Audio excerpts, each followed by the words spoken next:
everybody. You're listening to the Big Chill Podcast. This is episode 746. Brett Johnson returns.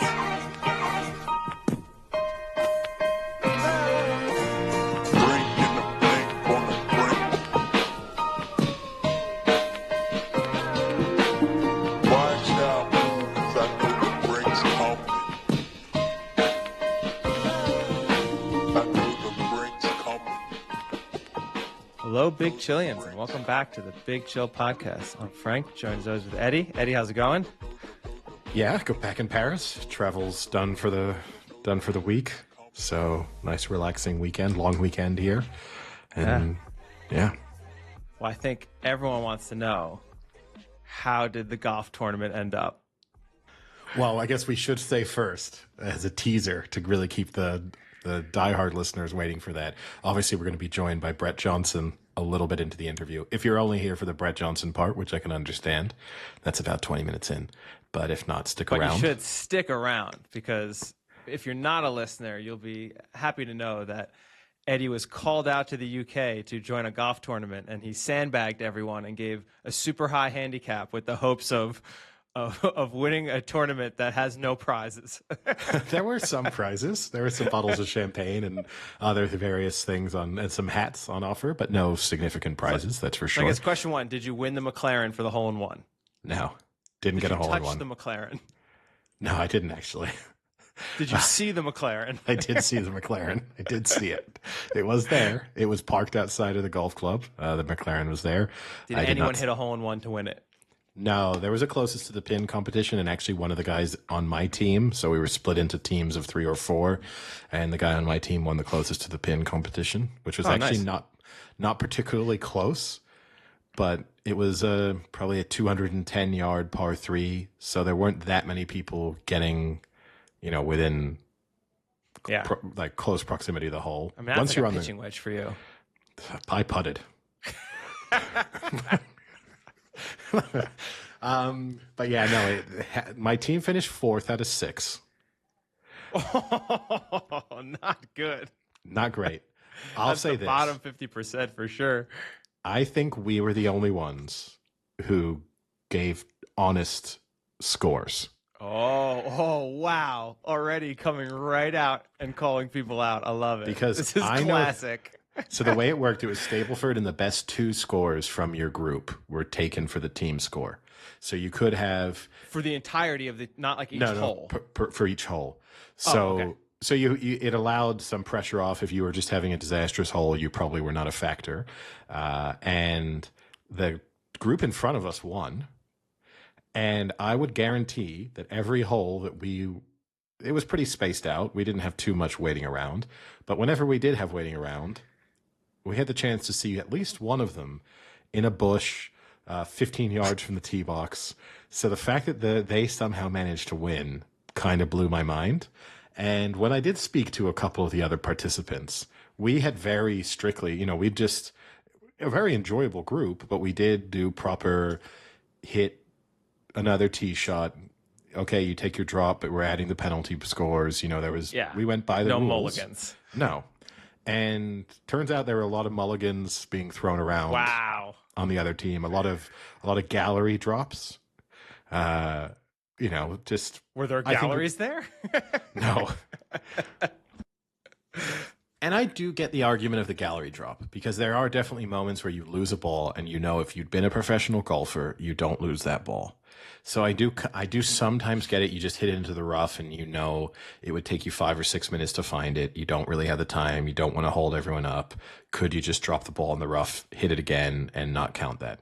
I'm not in favor. Be a better golfer. That's the other option. But I think definitely we could have added about 10 shots onto a lot of people's scores. Okay. So let me get some more specifics here. Best hole you played? Any birdies? I got a couple. No birdies. A few pars. Okay. A good par on a challenging par 5. I had probably 5 birdie putts, and I did not make a single one of them. Okay. So all right, Rory. And I did have one really good moment on the 16th. our team, because we could see the live score when you had put it on where we were standing, and we were maybe 5 off. So this isn't DeMasters. Cell phones were allowed, and Cell live phones scoring were was allowed. And so we said we knew we were in with a chance. If we could pull off some really good scores in the final 3 holes, we were gonna have a chance. And it was a par 3, so I went, all right, me up. I'll get us a birdie. Let's get us back in there. And I hit a tee shot 7 feet from the hole. It was a really good call your shot moment. Unfortunately, I then missed the putt and got a par. Oh my God. But I did joke to them. One guy went, step 1 done. And I was like, how about we just call that a gimme and we could move on? No gallery drop for that? No gallery gimme. No. But all right. yeah. Worst hole. Undoubtedly the first hole, where actually I was on the green in 3. It was a relatively long par 4, so I was happy with that, and I proceeded to 4 putt, but Oh my God. but I also these weren't. I took my first putt was probably a 20-footer, and I probably went 10 feet past the hole. And then the 10-footer, I went probably 7 feet past the hole the other way. And then the 7-footer, I probably went 5 feet past the hole the other way. There was no. Oh my God. And my only excuse. So you had no practice green warm up. We did, but Wow, that's bad. and I'll give the course credit. The practice facilities were wonderful, and we did get a little bit of the sort of professional treatment. You know, you showed up, they took your bags, they prepared your golf bag for you. You had your locker room with your name on the locker. You know, then we went to the driving range, was there for a bit, went to the practice green. The practice green was a lot slower than the. Sure. It was. Of course, it always is. So that accounted for the additional 35 feet of putting on the first hole. Let me guess. The practice range, the air wasn't the same, so the ball didn't carry as well. Different altitude. Yeah. Wind was blowing in a different condition. But no, there weren't too many. Furthest? I hit a couple good drives. I hit one. Did you hit bad any one. ones where they were like, oh, there's the big boy? Did you get like a big boy come out? I didn't get a big boy, but I did on maybe the 5th hole. That's when I finally really connected with one. And that did get a like, there we go. There was one of those. But you know, the things that were bad, I only hit one horrifically embarrassing tee shot that went 40 yards, but at least it went straight, so I didn't lose the ball, but just sort of top to drive, which is never fun. And I did the first 10 holes, I didn't lose a ball. I was actually pretty controlled. And then things got a little wild from hole about 10 to 15, and a few slice drives, and you know, but nothing too bad. One more within the group, not just you. Best celebration. I don't think we really had any great celebrations. We were a pretty timid group overall. I was trying to bring the energy a little bit. I thought that was sort of my role, which that says a lot about the group for anyone who knows me. If I think I'm the energy guy, and you're the one telling people to be quiet. Yeah, I was trying to up the energy, and I tried to up the energy. The first time the kind of drinks cart English, came around, French, what was the group? Everyone was English. Okay. The first time the drinks cart came around, that was a pass from everybody. Then we got to the halfway house, and I ordered a Bloody Mary, and that kind of got the energy going. Then they decided to get beers. Drink cart came around. Not that you had to be drinking alcohol, but it was reflective of the overall the tone. But yeah, no, we got there in the end. It was good fun. I really enjoyed it. I would definitely do it again if I'm invited. And the organizers and the sponsors did a really fantastic job. And the golf club was wonderful. And I would certainly play there again as well. The Grove. But so no transfusions from the cart girl. If it was a cart girl, I'm sorry if I'm speaking out of line there. I think already having a drinks cart is a little bit strange. You know, it is a very American concept. It's a little American. But definitely there was not going to be shots or big drinks. Well, the transfusion is that like it's like the half vodka, half ginger ale, and no, there's none of that. You could just get a bottled beer, or it was mostly soft drinks. I mean, it was just if you wanted a bottle of water and an energy bar and that kind of stuff.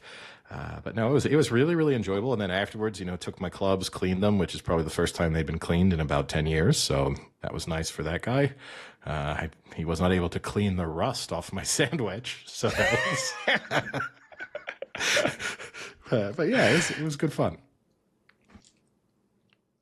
Well, I think, obviously we're going to devote most of the podcast to our interview with Brett, but maybe just a quick recap. American sport-wise, you have the start of the NHL playoffs and the NBA playoffs. Both started this week.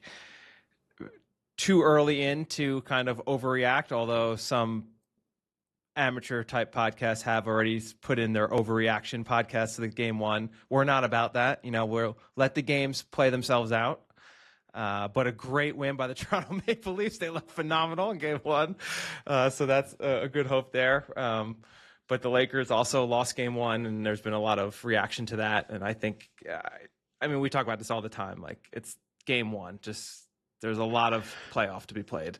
There's a lot of playoff to be played. But the thing that annoys me, obviously, that Luka Doncic trade has been so heavily dissected since it was done. And this isn't me defending it and saying that it was a smart trade, but the nature of this and the argument in favor of why it was bad is that they definitely, almost certainly could have got a better package from another team had they more heavily shopped him. Yeah. But this is the problem with doing the overreaction or the early reaction, is that if the Lakers crash out in the first round of the playoffs, how does that trade? How does that trade? Then you'll have people saying, actually, I think the Mavericks got the better end of the deal. So this is the problem. And look, you obviously have to react to things, and you should be able to change. But it's way too early to start responding to, the Nuggets won in overtime. Does this mean that they're friskier than maybe people are giving them credit for? And, the Thunder and the Celtics looked super impressive in their opening games. Is it inevitable that the two of them are making the NBA championship? Who knows? But we'll get there when we get there. I think the cool thing is there's a lot of good storylines in both the NBA and the NHL that make it compelling to watch. You have obviously the Lakers and that whole saga. You have the Warriors kind of trying to make another run of it. You have the Knicks in the playoffs. Not a common thing to see the Knicks in the playoffs. And then you have the Thunder, like you said, looked super impressive. So did the Celtics, look super impressive. The Cavs, kind of coming back. Like, a lot of good storylines in the NBA, and the same for the NHL. You have Ovechkin, wins the scoring crown, and now they have one of the number one seeds in the playoffs. The Maple Leafs look really good, as they always do.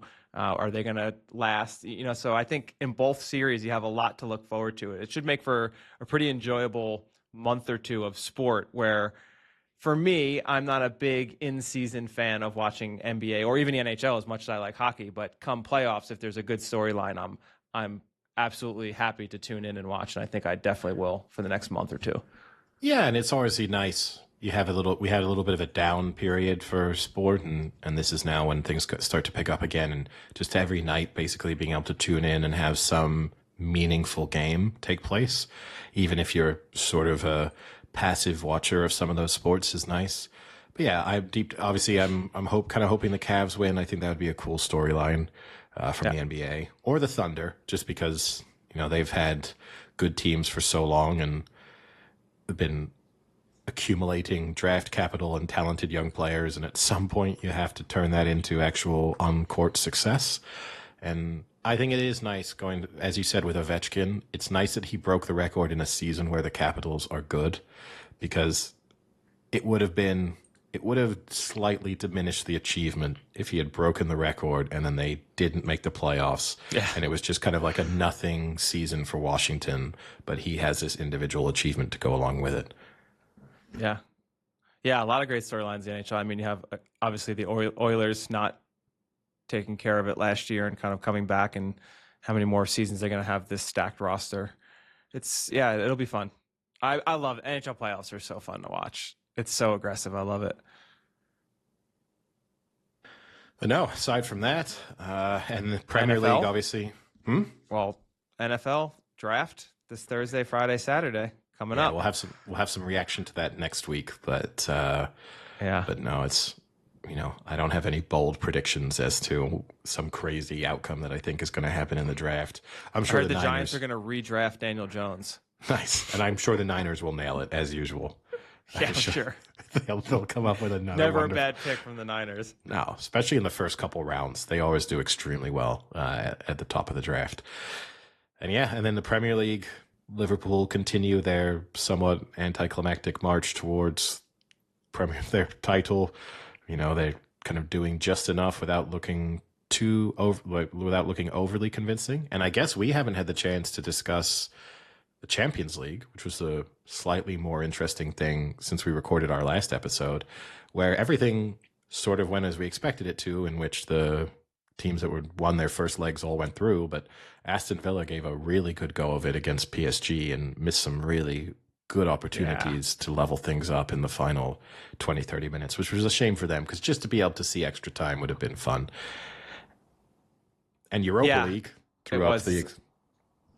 Yeah, go. I'll say it was super disappointing, because I think we talked about it last podcast. I don't think PSG are that great. And I think that was a really nice opportunity for a team like Aston Villa to win that match. And then they could, even though PSG aren't that great this season, you can put that on the resume and it looks really nice. And, beating PSG in the quarterfinals, right? I looking back 3 years, 4 years from now, people aren't going to know that was actually a pretty shitty PSG team. But they might end up winning the Champions League. They might. Don't go overboard on the. I don't think they will either. But this is, this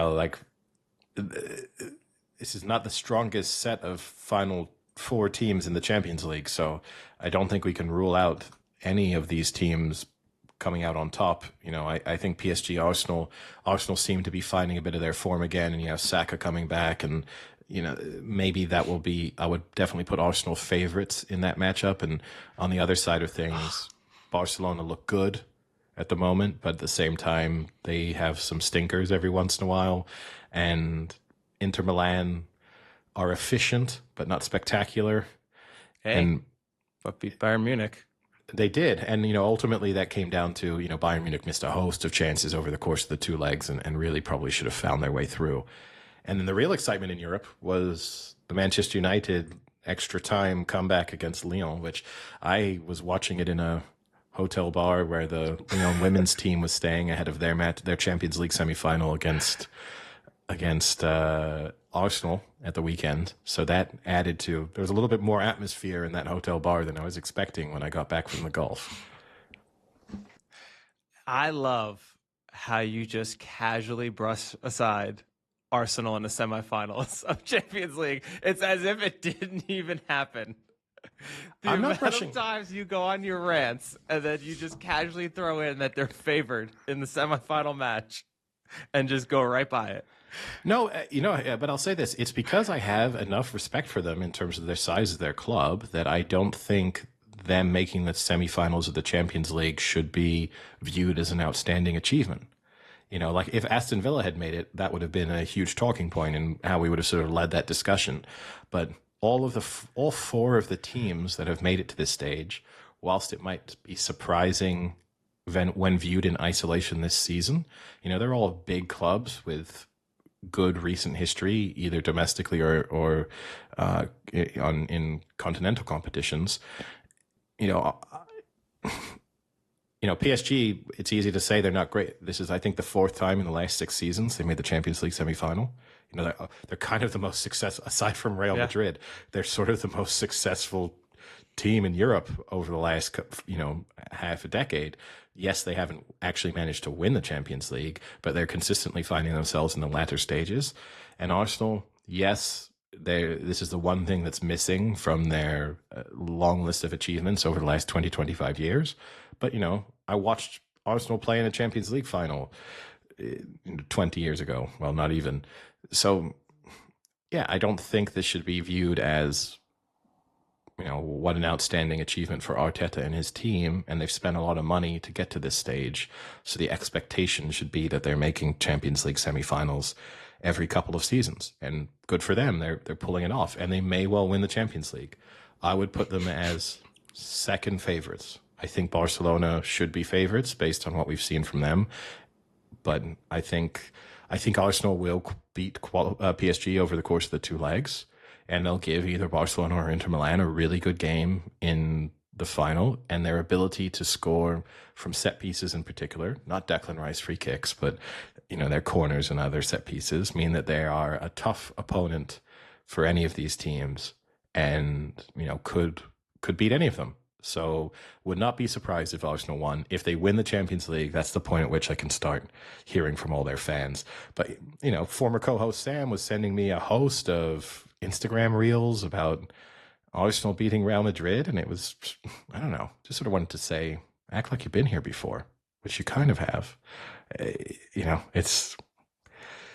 don't have City fans sending me reels when they pull something off, or even Liverpool fans don't do it. Well, it would be their first ever win, so it would be, but not their first Champions League final. So yes. It's not they're not breaking club history by getting to the stage that they're at now, nor would they be if they make it one step further. Do you want to take a guess at what Premier League club has the most appearances in the final? Oh, I would say it's Manchester United.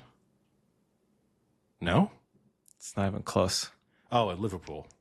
Yeah. Yeah, sorry. That was a bit of a 6 wins, 10 total.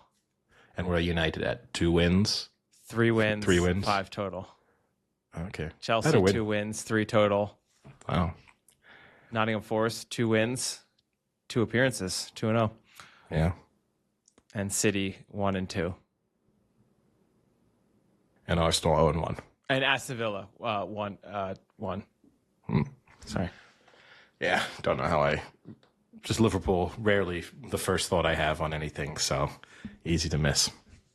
Yeah.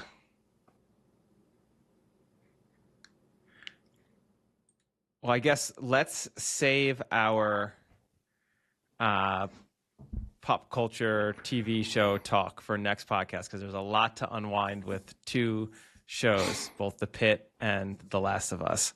Yeah. So let's save that. And I think this is a pretty good segue. Oh, go ahead. Can I do a little teaser on my thoughts on one of them? No. Which one is it? The Pit. Okay. The Pit's fine.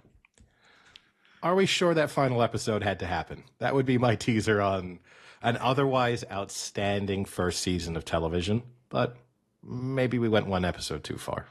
Oh, I think it was a good last episode. I don't think it was bad, but I think they were hitting a lot of home runs over the course of the season, and that was a walk, like sometimes walks win championships. They do, right? But this isn't Moneyball. I wanted, I was expecting a really great wrap up, and I don't know, it was a little bit good, but not up to the standard of the rest of the season. All right. And now that we've discussed the season finale of Pitt, that's a perfect segue. Yes. To take it to our interview with Brett Johnson. Yeah, and also, before we get there, if you haven't already followed us, liked, left us a review, followed us on various social media channels, please do so, especially as I know we'll have some new listeners. It's always appreciated. And we're now delighted to be joined by this week's guest, Brett Johnson, a return of Brett Johnson to the podcast, CEO of Benevolent Capital, one of the owners of Ipswich Town Football Club, plus Rhode Island and a number of other interests, Rhode Island F.C., I should say, not the state. Brett, thank you so much for taking the time to speak with us. Good to see you guys. Thanks. Good to be back. Yeah, we were speaking in our quick little catch-up before we started recording that, we'd had you on about 4 years ago, I guess it was, or 3 years ago, and that since then, so much has changed with Ipswich and also in the landscape with U.S. football.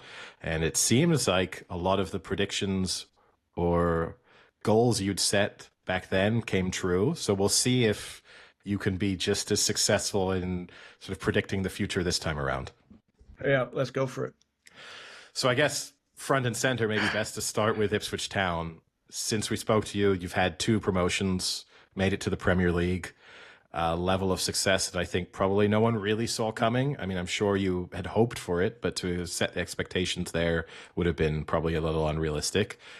disappointing season this year, as it looks as if, barring some kind of miracle, headed towards relegation. But still, that's often the case for newly promoted clubs. My question, because obviously you'll have done the general discussion, but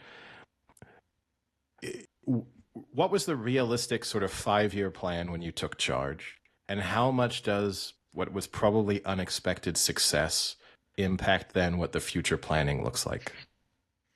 Yeah. So I always like to give credit where credit is appropriately due. My blessing is to be involved with the group that was able to acquire the club, and then I had the foresight to recognize that Mark Ashton, if we could get him to run the club, I thought would be truly a world-class CEO in that seat, and he's proven more than that. And Mark Ashton deserves the credit for really recognizing the true genius of Kieran McKenna, and took a bet on Kieran that's more than paid off. And so it was always our aspiration to get back, as I say, to the Holy Land of the Premier League. For sure, it happened sooner than any of us realistically. No one. I certainly can't look you in the eye and say that I would have called it as quickly as we did. So all things being equal, despite the fact that we've had a challenging season, I'm going to be a realist on this. We are getting relegated. But God willing, we'll regroup in championship.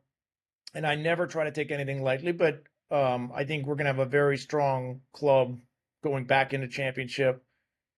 And hopefully we can find our way back up to the Premier League and be better poised to find a pathway to stay in the Premier League. The leap from championship to the Premier League is too great. It really is. Like, look what's going. There's literally a revolving door of basically the same teams that are going right back down. Not good for the sport, in my opinion, at all. Something has to be done, because if that trend continues, it'll have a real impact on what I think is the beauty of promotion relegation. I agree with you. And just to jump in, because I know Frank queuing up a question there, but like in terms of thinking about how it can be fixed, because it's a two-way problem, right? One is the gap between the Premier League and the Championship is so large that getting up and surviving is a monumental task. Then equally, the money that you get from being promoted and then the subsequent parachute payments are so significant that you are well placed to immediately go back up. So it creates a problem at the bottom of the Premier League and also a problem at the top of the Championship. Do you, as sort of an ownership group, think about or how that could be fixed in both leagues? Someone smarter than me is going to have to come up with a solution for it. And I want to be careful not to kind of espouse a solution because, seemingly sometimes when I say things, it gets picked up as if somehow it has some level of import to it, which it doesn't. So anyway, but I'm not saying anything bold or out of turn. It's pundits, very, like you guys and others that are very close to the sport. We've got to figure out, if not for Ipswich last season, you would have had Leeds going back up, so the same 3 that went down would have come right back up. The 3 that came up are going right back down. So someone's got to figure it out, because again, it's not particularly healthy to have 3 clubs that basically from day one can't compete up at the Premier League, and conversely to have all the other clubs difficult for them to compete with the ones that come down every single year. So not sure what the solution is, other than I will continue to maintain that there's nothing quite as appealing from a sporting perspective as promotion relegation. I just believe strongly in it. That's the beauty of what we've done with Ipswich, is to show you can buy a club, you can turn it around, you can get promoted. And I think, if you will, relative to the broader Ipswich faithful, I think they're all recognizing this is all part of the process. Like, all things considered, I think they all agree with me. We're ahead of where we thought we would be, despite the fact that we're going back down to championship. The investment we're making in the academy, the investment we've made into the stadium, the investment we're making into the women's club, it's exactly what you want with these assets, that overall you're good stewards, you're kind of taking them up and to the right, and have a long-term vision of what success means. And Mark Ashton does that better than almost anyone, potentially better than anyone. Yeah, I mean that's just the reality of it. That yo-yoing is so common, from Premier to Championship League. But I guess for me, what was it like when when Ipswich was promoted? Like, what was that feeling? How exciting was that? How thrilling was that? Were you there in attendance? How did you experience that? Yeah, no, it was incredible, truly incredible. Playing Huddersfield to secure promotion. I think the prior year was Exeter for promotion to Championship.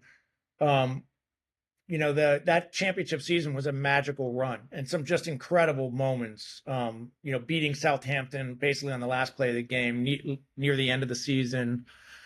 There's nothing like championship. I mean, the quality of football at that level is just amazing from my perspective. And so I don't wish that we were out of the Premier League, but that being said, like, I enjoy championship level football. I think ounce for ounce, it's about as competitive a league as you're going to find anywhere in the world. And so it was magical. All that being said, if of all the trophies that I've been blessed to be a part of, and this spans all three of my clubs, Phoenix, Rising, Ipswich, and Rhode Island, actually the one that means the most to me was Rhode Island winning the Eastern Conference Cup. That one was very special in our very first season to get some silver. And which is an incredible statement because of what obviously getting promoted back to back, getting promoted in any time in England, what that means. It's an interesting thing because speaking of the back-to-back promotion, and again, I'm sure you'll give us, and not in a critical way, a very sort of correct political response to this. But do you feel like you almost didn't get the level of attention that achievement sort of warranted? It almost got lost in terms of the discussion when there are some clubs that get, the heavy focus of media attention, and how remarkable it was as an achievement to go from League One to the Premier League in the space of 2 years. It felt like there wasn't really enough attention paid to that at times. Possibly. Again, I think I think Ipswich has a lot of ground to make up relative to being out of the Premier League for 20 years. So I think it's all part of a broader process, and kind of might not get as much attention as a couple of Hollywood guys who own a team in Wales get. We don't have a reality show yet, but we're not doing US tours yet. But I think we've got an incredible relationship with Ed Sheeran. And again, I think it's part of a longer term arc of what the importance is of, one, respecting your current global fan base, which Ipswich enjoys. And then two is starting to convert a lot of people who like the style of football that Ipswich plays, that truly have been turned on to, I think Ipswich has been a lot of people's second favorite club. Certainly in its prime, it seemed to be that way. And so hopefully we can, kind of reintroduce the brand, or introduce it certainly to the younger generations, in terms of another great club. And I know we have aspirations at some point to come to the States, and I think not this coming summer, but potentially the summer after next. But, I think at some point getting more exposure in the States beyond just, what I'll call the brief window that we had in the Premier League this season. But what I'd say is 4 years ago when we bought the club, I know I'm going around with an Ipswich hat, recognition was very, very low. But, you run into someone from England who would, now I go into a coffee shop or traveling, and you could just see the overall awareness has gotten to a whole nother level just because of the benefit of, what I feel is the incomparable nature of just being in the Premier League.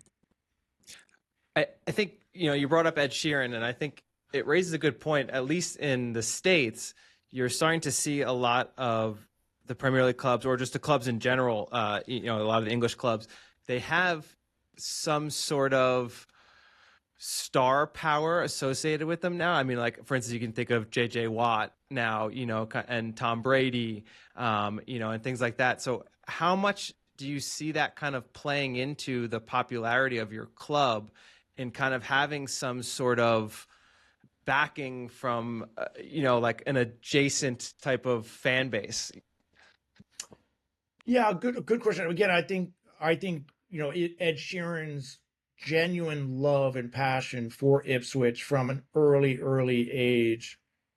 Like that's a gift that we have that relationship, and again, it couldn't be more authentic. I think, I don't even know how, I guess if you look at like a Tom Brady with Birmingham, I'm not sure, like Tom Brady wasn't following Birmingham when he was, 8 years old. Like it's come about fairly recently. JJ Watt, I'd say, look, I'm not trying to discount their potential love and passion at the moment for these teams, but it's just not the same. But all that being said, it's neither here nor there in the sense that I think it's all very, very positive. Whether you have someone like an Ed Sheeran who literally it's in his DNA and it's been his club since birth, or you have someone like, an NFL superstar, retired NFL superstar who loves and goes to games and invests his time. And, and again, whether it's the Ryan Reynolds and McElhenney effect of Wrexham, where those guys deserve a lot of credit, they have put an incredible product on the pitch since they bought that club. Like every time I look at the standings, those guys are always one or two. They're almost always winning. And it's incredible. And I keep on thinking they're going to, the law of sort of, football reality will set in, and it doesn't seem to be settling in with those guys. So I'm actually looking forward to next season, barring something unforeseen. It seems like they're almost automatically going up. So we'll be playing against each other next year. And I think that's exciting as well. Yeah, no, it's bringing more eyes to the sport and attention, and it's easy to be sort of cynical about it at times, I suppose, but overall it's a positive. Like if you're passionate about the game, then it's not. And they seemingly are passionate about it. Like again, they're not. Yeah.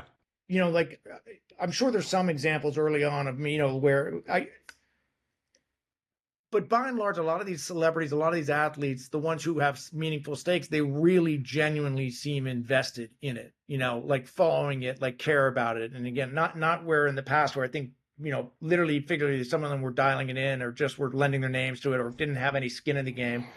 And in general, I think fans smell that out. Like you have a tendency to kind of, and increasingly, I think clubs are probably trying to avoid that situation because they recognize it really does. No one's going to be buying tickets to go watch Birmingham because Tom Brady's involved with. They're going to do it because they're putting a good product on the pitch. And I think one of the best things that ever happened was that they got relegated because they got very serious about figuring out how to get back. Get right back up. Yeah, one of the things, because you obviously rightfully gave so much credit to Mark Ashton and Kieran McKenna when at first. At the beginning of the interview, and the clubs that have been able to have sustained success, the sort of smaller clubs like Brentford, Bournemouth, Brighton, part of that has been some idea of sort of succession planning and having real sort of something within the club's DNA in terms of style of play, the ethos in terms of how academy players were being brought through or not. In the case of Brentford, completely ditching the academy. Obviously, I'm sure you're hoping Kieran McKenna stays for as long as possible, but what sort of planning is in place in terms of how a future manager would be brought in or other senior sort of people within the club? Yeah, I mean, in Mark Ashton, we trust. I mean, in general, like, I hope Kieran McKenna's with us for as long as possible. Absolutely love him. But I think being a realist, there comes an arc in a manager's career with for whatever reason, they move on. So the real stability comes with the CEO and Mark Ashton, and that's a man who thinks long term all the time, and he's got a backup plan to his backup plan, or he's got so. And he's thinking about the right investments that we're making now. I mean, one of the things that was so clear when we bought Ipswich was, one, how tired the stadium was. Portman Road, this real iconic stadium, was just so run down, so tired, so much deferred CapEx. So we've invested heavily well before we got to the Premier League. And then with the Premier League, the mandate was a whole nother level. And then we'll start to put that similar type investment in the academy. And that's what gets me very excited for the future, because that's probably an investment that should have happened a while ago, but for a lot of reasons, didn't, or, wasn't, maybe didn't make sense then. It certainly makes sense now. So I think I want to discuss a little bit with Rhode Island FC. I mean, you're the co-founder and owner. what is the process like? I mean, going into this of starting a new club, was it what you expected? Because obviously it was I think like a 4-year process, right? From starting to actually getting out there. 6, but who's counting? Yeah. Right? So, I mean, did you expect that going in? It's kind of what my question is. Did you expect it was going to be that much of a grind and that much, time and effort, or did kind of things just start to compile after a while? So the big delay obviously was COVID. Um, that curveball in terms of how much time that soaked up, how much additional capital it then required coming out of COVID for a host of different reasons, and try to say with complete humility, one of the many things I'm very proud of relative to Rhode Island is that despite all of the challenges, obstacles that we encountered, nothing stopped us from getting it done. And so the combination between the private capital that we've invested into it, the public support that we have both from the city of Pawtucket and for the state of Rhode Island, and then what I would say is the transformative nature of the project. That if you think about USL and the growth of the league, what we've established is we are an expansion club in a small market, meaning Rhode Island, that have from inception built a world-class soccer specific stadium. So it's a bunch of firsts. With the utmost respect to Louisville, they were a very established, very successful club that then financed the stadium, moved into it. Again, we didn't have any of the benefits of that, but it's more of my way of saying that I think that hopefully becomes inspiration for a lot of other markets where people can recognize, well, look, if we can do what they've done in Rhode Island, we can get the right ownership group, we can get the right market, we can focus on a partnership with USL. I think one of the many things I'm very excited about is first and foremost how well we did in our first season. Making it all the way to the championship was phenomenal. And again, the credit goes to a lot of others that I'm blessed to be associated with, but not me. I don't make technical decisions associated with my clubs. I'm thrilled to ride the coattails of the success, but I am also very quick not to try to take any credit for it. But what I am very proud of is the fact that we got the project done, and the stadium. And I've always felt this: the stadium is just worth its weight in gold. The amount of inbound we have that want to play in this world-class soccer specific, but obviously rectangular agnostic stadium, rugby, lacrosse, flag football, American football, soccer. I mean, you name it, we can play it there. And the amount of inbound that we have is just fantastic. So it's an exciting time. And then we're going to start to develop all the real estate around it and completely transform an area that was blighted from a environmental perspective and blighted from an economic perspective. And a lot of Rhode Islanders, were picking assets up. The baseball team left, the hospital left. Hasbro is arguably going to leave Pawtucket. Anyway, a long way of my saying that I'm very proud of everything we're doing in Rhode Island, and Rhode Island needs it, and hopefully we grow and build from here, which we will. Yeah, no, I think the regenerative power of professional sports teams and the impact that they can have on communities beyond just performance on the field, right, is sometimes I think underappreciated. And definitely like even seeing that as the story that you're telling, you can look to football clubs in England or elsewhere in Europe where they are in communities that are, suffering, and reinvestment in the professional teams within them can be tremendously impactful. But you're quick there to not give yourself any credit for the success of the teams and to say that obviously you don't have a say in the technical decisions that are taken. But how transferable are the experiences that you have? So say with the Rhode Island project, things that you learn from Ipswich Town, are there things that you can, or is it because the project is so radically different that it's sort of apples and oranges for the most part? So over time, I hope there's a closer relationship between Rhode Island and Ipswich.